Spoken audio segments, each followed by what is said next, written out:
Bus ನಿಲ್ದಾಣದಲ್ಲಿ ತಲವಾರಿನಿಂದ ಯುವತಿ ಹತ್ಯೆ, ಯುವಕ ಕಾರಿನಲ್ಲಿ ಪರಾರಿ. ದಕ್ಷಿಣ ಕನ್ನಡ ಇಲ್ಲಿನ ಬಿಸಿ ರೋಡ್ನ ಕೆಎಸ್ಆರ್ಟಿಸಿ ಬಸ್ ನಿಲ್ದಾಣದಲ್ಲಿ ಯುವಕನೊಬ್ಬ ಸಾರ್ವಜನಿಕರ ಎದುರೇ ತಲವಾರಿನಿಂದ ಹಲ್ಲೆ ನಡೆಸಿ ಯುವತಿಯನ್ನು ಗುರುವಾರ ಹತ್ಯೆ ಮಾಡಿದ್ದಾನೆ. ಕಕ್ಕೆಪದವು ಸಮೀಪದ ಕೊಡಂಗೆಯ ನಿವಾಸಿ ಬಾಳಪ್ಪಗೌಡ ಅವರ ಪುತ್ರಿ 25 ವರ್ಷದ ಲಾವಣ್ಯ ಹತ್ಯೆಯಾದ ಯುವತಿ. ಅವರು ಕಲ್ಲಡ್ಕದ ಚಿಕಿತ್ಸಾಲಯವೊಂದರಲ್ಲಿ ಶುಶ್ರೂಷಕಿಯಾಗಿ ಕೆಲಸ ಮಾಡುತ್ತಿದ್ದರು. ಚೇತನ್ ಯುವತಿಯನ್ನು ಹತ್ಯೆ ಮಾಡಿದ ಆರೋಪಿ. ಆತ ಯುವತಿಯ ದೂರದ ಸಂಬಂಧಿ. ಆತ ಯುವತಿಯನ್ನು ಏಕಪಕ್ಷೀಯವಾಗಿ ಪ್ರೀತಿಸುತ್ತಿದ್ದ ಎಂದು ಪೊಲೀಸ್ ಮೂಲಗಳು ತಿಳಿಸಿವೆ. ಕೆಲಸ ಮುಗಿಸಿ ಮನೆಗೆ ಮರಳುವ ಸಲುವಾಗಿ ಯುವತಿ ಬಿಸಿ ರೋಡ್ ಬಸ್ ನಿಲ್ದಾಣದಲ್ಲಿ ಕಕ್ಕೆಪದವಿಗೆ ಹೋಗುವ ಬಸ್ ಹತ್ತಿದ್ದಳು. ಆರೋಪಿ I-10 ಕಾರಿನಲ್ಲಿ ಬಸ್ ನಿಲ್ದಾಣದ ಬಳಿ ಕಾಯುತ್ತಿದ್ದ.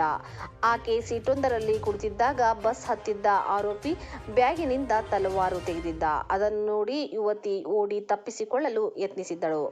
ಆದರೆ ಅವಳನ್ನು ಬೆನ್ನಟ್ಟಿದ ಯುವಕ ಬಸ್ ನಿಲ್ದಾಣದಲ್ಲಿ ಸಾರ್ವಜನಿಕರ ಎದುರೇ ಆಕೆಯ ಕುತ್ತಿಗೆಯ ಹಿಂಭಾಗಕ್ಕೆ ತಲವಾರಿನಿಂದ ಕಡಿದಿದ್ದ. ಸ್ವಲ್ಪ ದೂರ ಓಡುತ್ತಲೇ ಆಕೆ ಕುಸಿದು ಬಿದ್ದಿದ್ದಳು. ರಕ್ತದ ಮಡುವಿನಲ್ಲಿ ಬಿದ್ದಿದ್ದ ಆಕೆಯನ್ನು ತಕ್ಷಣವೇ ಸಾರ್ವಜನಿಕರು ಬಂಟ್ವಾಳದ ಸರ್ಕಾರಿ ಆಸ್ಪತ್ರೆಗೆ ದಾಖಲಿಸಿದ್ದರು. ಯುವತಿ ಮೃತಪಟ್ಟಿರುವುದನ್ನು ಆಸ್ಪತ್ರೆಯ ವೈದ್ಯರು ದೃಢಪಡಿಸಿದ್ದಾರೆ ಎಂದು ಪೊಲೀಸರು ಮಾಹಿತಿ ನೀಡಿದ್ದಾರೆ. ಹಲ್ಲೆ ನಡೆಸಿದ್ದ ಯುವಕ ಕೃತ್ಯಕ್ಕೆ ಬಳಸಿದ್ದ ತಲವಾರನ್ನು ಅಲ್ಲೇ ಎಸೆದು ಅಲ್ಲಿಂದ ಕಾರಿನಲ್ಲಿ ಪರಾರಿಯಾಗಿದ್ದಾನೆ. ದಕ್ಷಿಣ ಕನ್ನಡ ಜಿಲ್ಲಾ ಪೊಲೀಸ್ ವರಿಷ್ಠಾಧಿಕಾರಿ ಡಾ. ಅರುಣ್ ಕೆ. ಘಟನೆ ನಡೆದ ಸ್ಥಳಕ್ಕೆ ಭೇಟಿ ನೀಡಿ ಪರಿಶೀಲಿಸಿದರು. ಎಎಸ್ಪಿ ಯಶ್ಕುಮಾರ್ ಶರ್ಮಾ, ಬಂಟ್ವಾಳ ನಗರ ಠಾಣೆಯ ಇನ್ಸ್ಪೆಕ್ಟರ್ ಅನಂತ ಪದ್ಮನಾಭ, ಪಿಎಸ್ಐ ಸಂದೀಪ್ ಶೆಟ್ಟಿ, ಸಂಚಾರ ಠಾಣೆಯ ಪಿಎಸ್ಐ ಆದರ್ಶ್ ಮತ್ತಿತರರು ಸ್ಥಳಕ್ಕೆ ಭೇಟಿ ನೀಡಿ ಪರಿಶೀಲಿಸಿದರು. ಸ್ಥಳಕ್ಕೆ ದಕ್ಷಿಣ ಕನ್ನಡ ಜಿಲ್ಲಾ ಪೊಲೀಸ್ ವರಿಷ್ಠ ಡಾ.